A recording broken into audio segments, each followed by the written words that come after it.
ആ എരിവിൻ്റെ പുറത്തൂടെ ചൂടി വരുമ്പോൾ നല്ല സുഖം.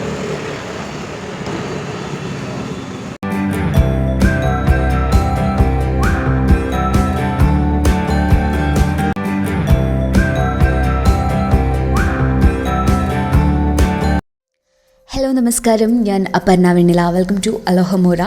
അപ്പോൾ ഇതുവരെ ഞാൻ ചെയ്യാത്തൊരു വ്ലോഗുമായിട്ടാണ് ഇന്ന് ഞാൻ വന്നിട്ടുള്ളത്. Food vlog. ഞാൻ അത്ര വലിയ ഫുഡിയൊന്നുമല്ല, പക്ഷേ എന്നാലും ഭക്ഷണം നന്നായിട്ട് ആസ്വദിച്ച് കഴിക്കുന്ന ഒരാളാണ്. എന്തായാലും ബാംഗ്ലൂർ വന്നു കഴിഞ്ഞപ്പം പുതിയ സ്ഥലമാണ്, പുതിയ പുതിയ ഭക്ഷണങ്ങളുണ്ടാവും. അപ്പോൾ ഒന്ന് ട്രൈ ചെയ്ത് നോക്കാമെന്നൊക്കെ വിചാരിക്കുന്നു. അപ്പോൾ ഇരിക്കുന്ന ഇരിപ്പിൽ എനിക്ക് മോമോസ് തിന്നാൻ തോന്നി. അപ്പോൾ എൻ്റെ കെട്ടിയോൻ പറഞ്ഞു ഇവിടെ ബാംഗ്ലൂർ നല്ല മോമോസൊക്കെ കിട്ടും എന്ന് പറഞ്ഞിട്ട്. പക്ഷേ എന്നെ എങ്ങോട്ടോ കൊണ്ടുപോവാണ് മോമോസ് കഴിക്കാൻ വേണ്ടിയിട്ട്. എനിക്ക് ഇവിടുത്തെ സ്ഥലങ്ങളൊന്നും വലിയ പരിചയമില്ല കേട്ടോ. ശരിക്കും പറഞ്ഞാൽ ഗവൺമെൻറ്റിന് പോലീസിനും വലിയ നിർബന്ധമില്ലെങ്കിലും എൻ്റെ കെട്ടിയോന് ഹെൽമെറ്റ് വെക്കണം എന്നുള്ള കാര്യത്തിൽ വലിയ നിർബന്ധമുണ്ട്.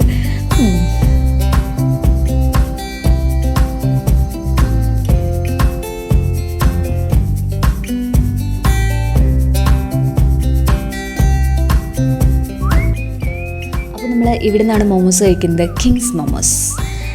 കിങ്സ് മോമോസ് സ്റ്റോളിന് സമീപമായി ഭാര്യയുടെ നിർബന്ധത്താൽ മുട്ടയടിച്ചൊരു യുവാവിനെ നിങ്ങൾക്ക് കാണാൻ സാധിക്കും. അതാണ് എൻ്റെ ഭർത്താവ് മിസ്റ്റർ വിശാഖ്. അപ്പോൾ എന്തായാലും ഇവിടെ നിന്നാണ് മോമോസ് കഴിക്കുന്നത്. അപ്പോൾ ഇവിടെ വെജ് മോമോസ് ഉണ്ട്, പനീർ മോമോസ് ഉണ്ട്.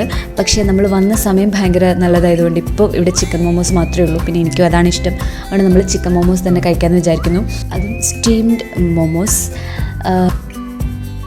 നല്ല ആവി പറക്കുന്ന മോമോസാണ്, അതുകൊണ്ട് തന്നെ നല്ല ചൂടുണ്ടാവും. കാണുമ്പോൾ അറിയാലോ. ഞാൻ ശരിക്കും ആദ്യമായിട്ട് മോമോസ് കഴിക്കുന്നത് ഡൽഹിയിലെ ഒരു ക്യാമ്പിന് പോയപ്പോഴാട്ടോ. അപ്പോൾ ശരിക്കും എനിക്ക് മോമോസിനേക്കാളും ഓർമ്മ മോമോസിൻ്റെ കൂടെ കിട്ടിയ ചട്നി ആയിരുന്നു കേട്ടോ. അപ്പോൾ മോമോസ് കഴിക്കുമ്പോൾ ഒരു പ്രതീക്ഷ എനിക്ക് ചട്നിയാണ്. അപ്പം ഇവിടെ നമുക്ക് കിട്ടിയേക്കുന്നത് പീനട്ട് ചട്നി, പിന്നെ ഒരു തക്കാളി ചട്നി, എന്തായാലും മുളക് ചമ്മന്തിയാണ്, പിന്നെ മയണൈസാണ്. പക്ഷേ എരിവ് ഇത്ര പോരാ.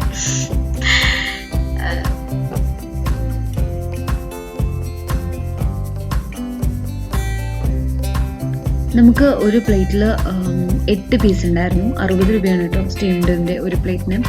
അത് കഴിഞ്ഞ് നമ്മൾ കഴിച്ച് ടേസ്റ്റൊക്കെ പിടിച്ച് കഴിഞ്ഞപ്പോൾ നമ്മൾ ഒരു പ്ലേറ്റ് ഫ്രൈഡും കൂടെ മേടിച്ചു.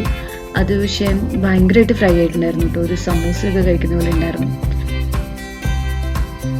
പിന്നെ അത് കഴിഞ്ഞിട്ട് നമുക്ക് അതിൻ്റെ കൂടെ ഒരു ചിക്കൻ സൂപ്പ് കിട്ടി. അടിപൊളിയാണ് കേട്ടോ. നമ്മൾ ഈ ഭയങ്കര കുറച്ച് എരിവൊക്കെയുള്ള സാധനം കഴിച്ച് കഴിഞ്ഞിട്ട് അതിൻ്റെ കൂടെ കഴിക്കുമ്പോൾ എന്താ പറയുക, ചൂട് സൂപ്പ് ഊതി കുടിക്കാനായിരുന്നു ഞങ്ങൾക്കിഷ്ടം. അല്ലാതെ വേറെ നിർവാഹമില്ലല്ലോ. ഈ എരിവിൻ്റെ കൂടെ ചൂടും കൂടെയൊക്കെ ആകുമ്പോൾ അടിപൊളി ആയിരുന്നു കേട്ടോ.